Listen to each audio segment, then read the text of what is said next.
వచ్చావా అంధక? సమస్త యుద్ధాలు గెలిచిన నేను నిన్ను మాత్రం గెలవలేకపోతున్నా. ఈ రణరంగంలో నువ్వు నేను ఎవరో ఒక్కరే మిగలాలి.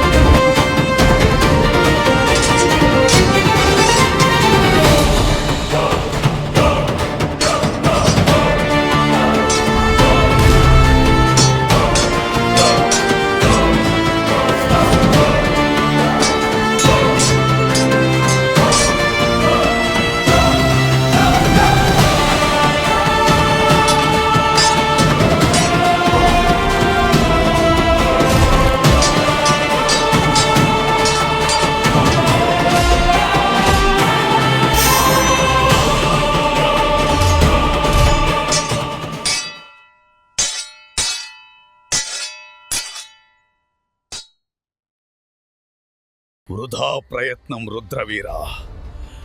నన్ను గెలవడం నీ వల్ల కాదు. నువ్వు గెలవాలి అనుకునేంత వరకు నేను ఊడిపోను. ఈ సృష్టిలో నన్నుగా వధించే ఆయుధం ఇంకా పుట్టలేదు రుద్రవీరా. బలంలో, శక్తిలో మనం ఇద్దరం సమానులం. నిన్ను వధించే ఆయుధం ఈ ప్రపంచంలో లేకపోవచ్చు, కాని శక్తి కంటే గొప్పది భక్తి. నీ అహంకారాన్ని దహించే మహా అగ్ని నాలోని ఈ శివభక్తి. క్రోధం పోవాలంటే యుద్ధం ఆగాలి, అగ్ని ఆరాలంటే నీరు కావాలి.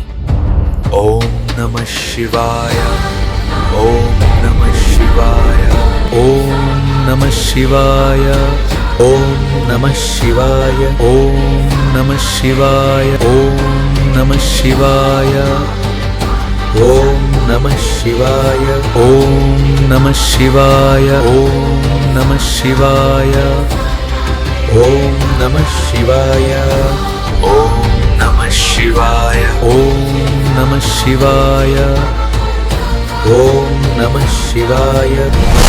నా శక్తి ఆపు!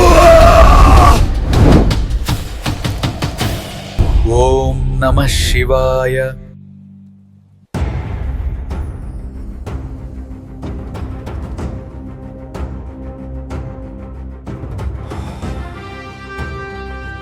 పరమేశ్వర, ఇంతకాలం నాతో యుద్ధం చేసింది నా దైవమేనా?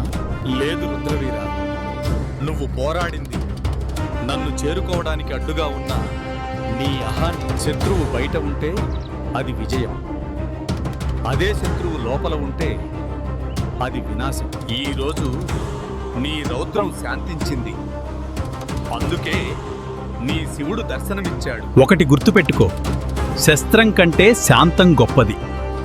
రుద్రవీరా విజయీ భవ.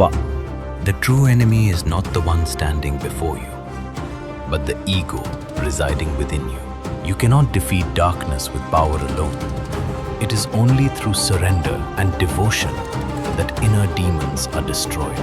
The ultimate victory lies in realizing that peace is a far greater weapon than any sword.